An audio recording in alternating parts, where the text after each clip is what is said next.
So now that we have all of our assets imported into Unity, let's see what we can do with them. How do we start using them? How do we start building a level?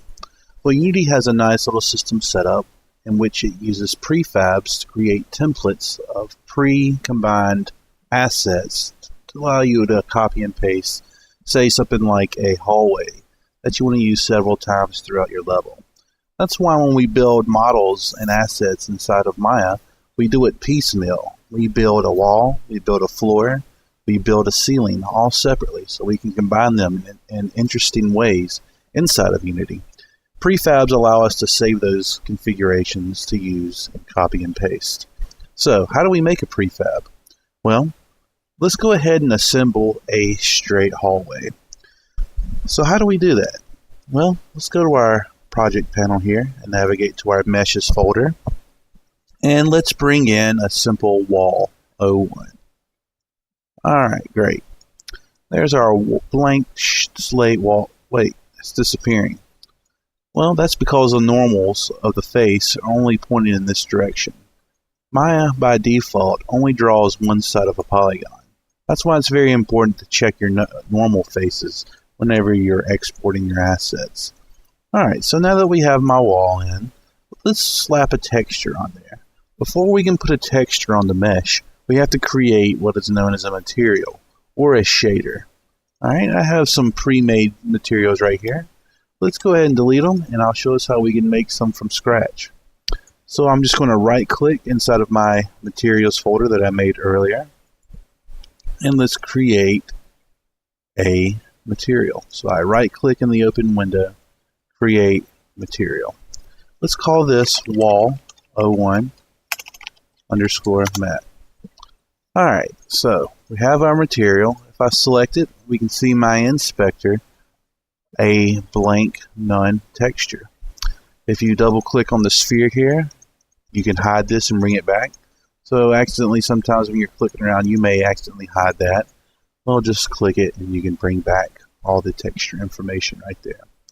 What we need to do now is we need to assign a diffuse texture to this blank square right here. There's two main ways of doing this. We can navigate to our textures folder, go and grab our wall to diffuse, click and drag it and drop it right in that little square. Wait, but the material, my wall's still blank. What's going on here? Well, we've only created material. We haven't assigned it to any kind of mesh yet. So what I'm going to simply do is click and drag wall 01 mat to my wall there. And now we have a texture on our wall. But we want to add a normal map to this possibly. How do we do that? There's no area to put the normal map on. Well, let's go to our shader menu right here, our shader drop down.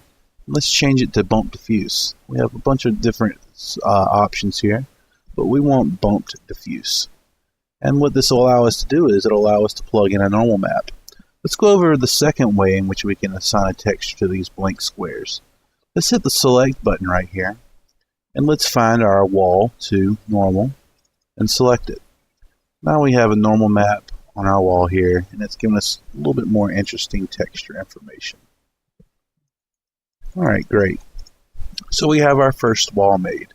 So let's make a floor and keep our hallway going. So let's go back to our meshes folder. I'm going to select floor flat, drag and drop it right into my hierarchy there. And we notice something. My wall is bisecting my floor halfway through. This doesn't look like a very good hallway right now. So let's just yank this wall out of the way. We'll position it in a second, but let's go ahead and make a material for our floor right here. So I'm going to do the same thing. I'm going to go to my materials folder, right click, create, material. Let's call this floor 01 mat. Let's change the shader to a bump diffuse. And let's just drag and drop our floor diffuse and our floor normal onto the material. Last step, let's click and drag our floor material onto our floor mesh. So what we need to do now is we need to figure out how to get this wall nice and lined up right there. That looks pretty good, right? You'll notice there's some overhang going on right here. What's an easy way to maybe snap this wall to this floor? Does Unity have snapping options? Is it up here somewhere? I can't tell. Well, that just changes the pivot point between the imported pivot point and the center of the object. Does global do it? Nope, that doesn't seem to do anything. Well, there's a shortcut on your keyboard. If you hold down the V key, as in Victor or Vector or Vegetable, then we notice that our icon turns into a gray box. With the V key held and no mouse buttons clicked or held, only the V key, I can hover on different vertices of the selected game object. Let's go ahead and use this vertice or this corner to go ahead and match up these two corners right here.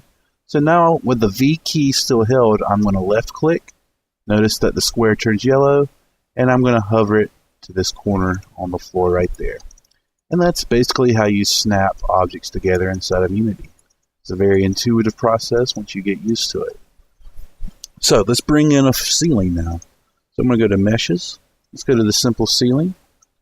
There's our ceiling right there. Where is it? Did it come in? Yeah, it did. It's just hidden on the top side. And let's position it up there. One thing you'll notice whenever you're moving objects inside of Unity, your cursor just wraps around. Notice how I'm keep moving it up? So you need to be careful sometimes. You may lose your cursor that way. Alright, so you guessed it, we need to make a material for our ceiling. So let's go to Create, Material. Let's call this Ceiling 01 Matte. And we're going to do the same song and dance. Oh, I accidentally clicked those away. Let's bring them back. Let's go to my textures. Let's drop my ceiling diffuse and my ceiling normal. You'll notice that you'll see this new word called diffuse every once in a while. Well, a diffuse texture basically just means a flat color. So anytime you hear a diffuse texture, basically just means the most basic color layer of that texture. Let's go to my materials, drag and drop this on ceiling. And then we're going to use the V key again. I'm going to hold down V, snap to the vertex. We have all these new vertices on this interesting piece of geometry. Snap this V key on the corner here, left click, and snap. Alright, great. This hallway's coming along pretty well. So let's now, well, I have this huge gap. I guess I need to bring in another wall, don't I? Wait, couldn't I just duplicate this wall and move it over to this side? Maybe flip it around?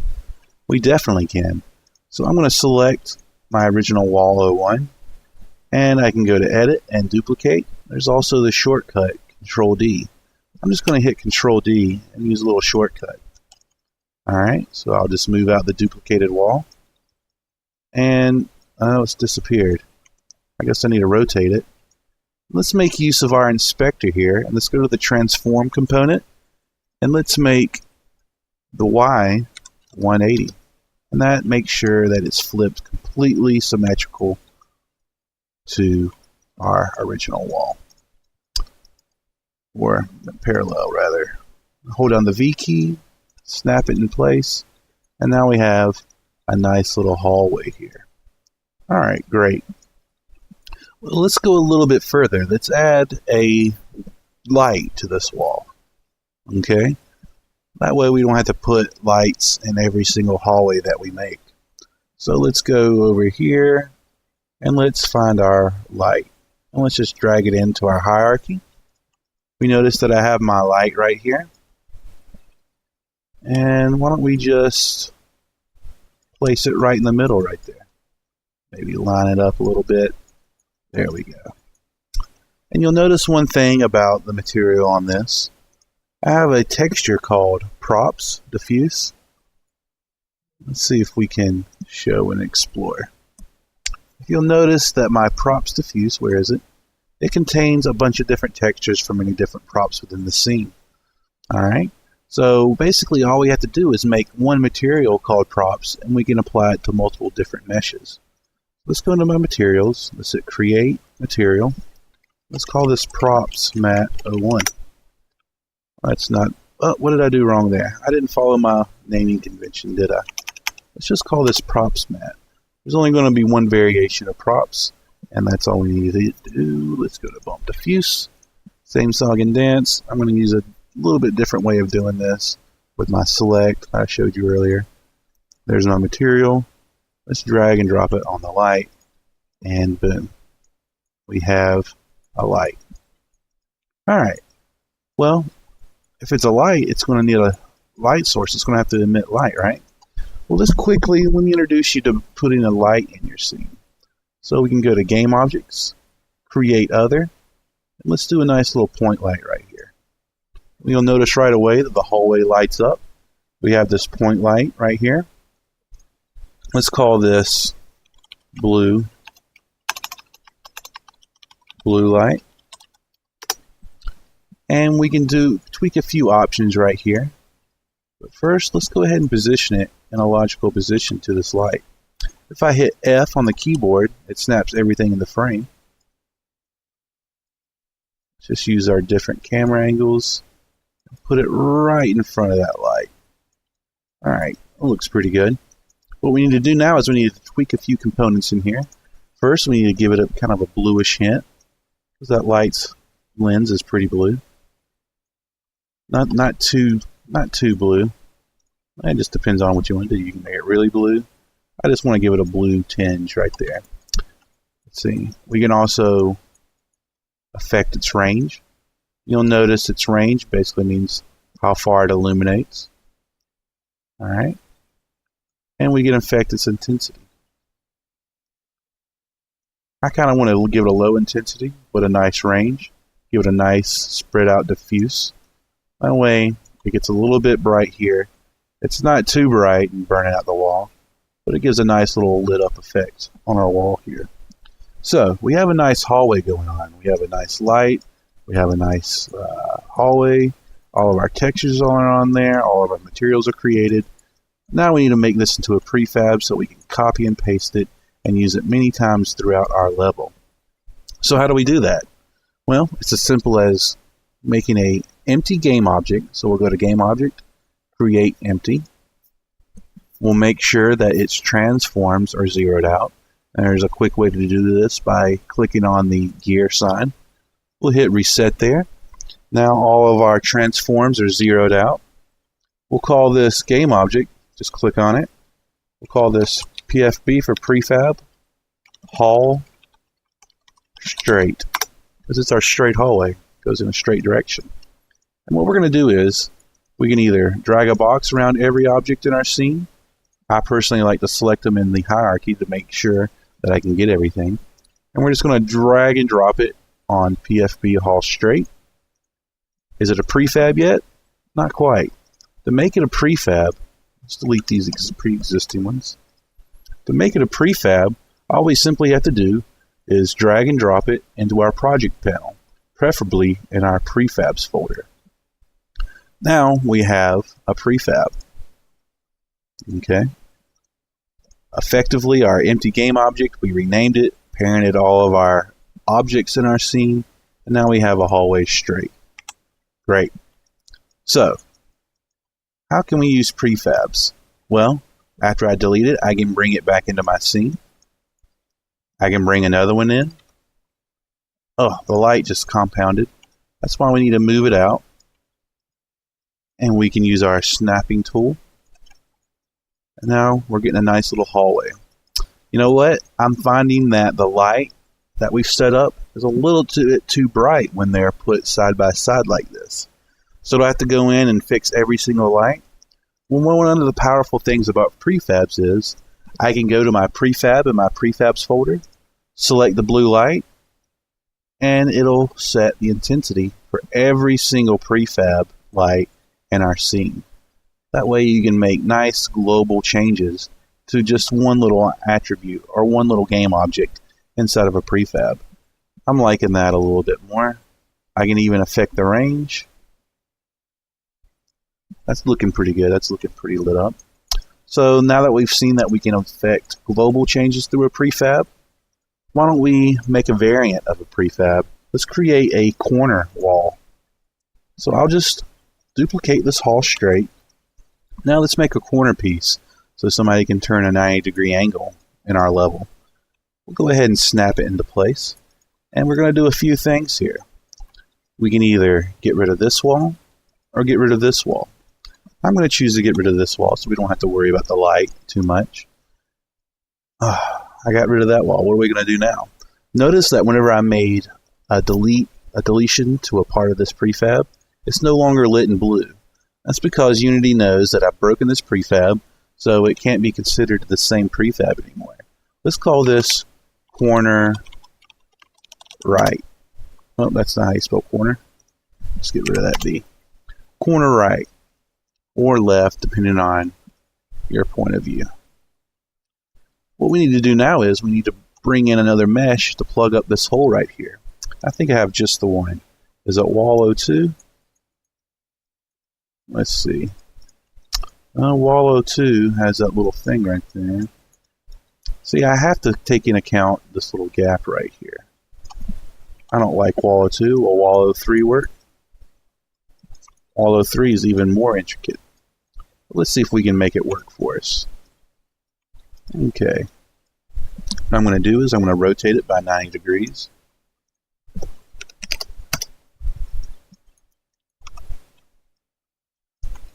I'm going to snap it into place. And I still have that gap there. Let's see if this wall material can take care of it, though. Well, looks like I got to make a new wall material. Let's create a new material. Let's call this wall 02 mat. Do the bump diffuse. Select maybe wall 1. Is that the one we want? Ah, perfect. Sometimes you just have to mix and match until you find the right kind of textures. And notice we have this gap here. Why don't we just scale it up a little bit? Scaling that object closed up the gap. And now our scene looks really nice. Since we have this new wall 03 here, notice it's not parented in our new prefab. Let's just drag and drop it right there. And you'll notice something else here. Our transforms have been changed since we've put it into place here. Let's see what happens whenever we take a new prefab with transforms not set. Let's go ahead and drag and drop. Now we have a new corner right wall. Notice that our transforms are still messed up there. What should I do? Let's delete this prefab we just brought down.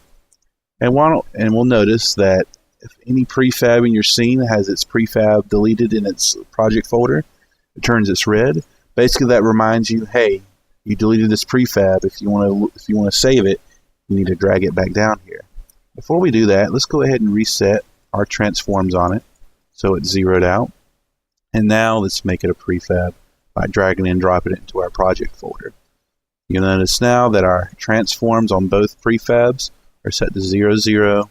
And now I can go in and position this corner piece right here. So let's grab it. Wait, what's going on? You got to be careful. I demonstrated a mistake you might make in grabbing. If you want to move the whole prefab, you can click it once to select the whole prefab, but if you click again on the prefab, then you select an individual piece. So be careful not to double click a piece if you're trying to move a whole prefab. Click it once or click it in the hierarchy, and let's use our snapping tool here to snap it in place. Now we have a nice corner prefab that we can use throughout our level. So take time, figure out what kind of prefabs you can make. You can make all kinds of different puzzle pieces, and these puzzle pieces will come together and make a whole level, and you can save a lot of time, and you won't have to place every single one of these walls on both sides and every single floor. Prefabs make your life easier inside of Unity. Thanks.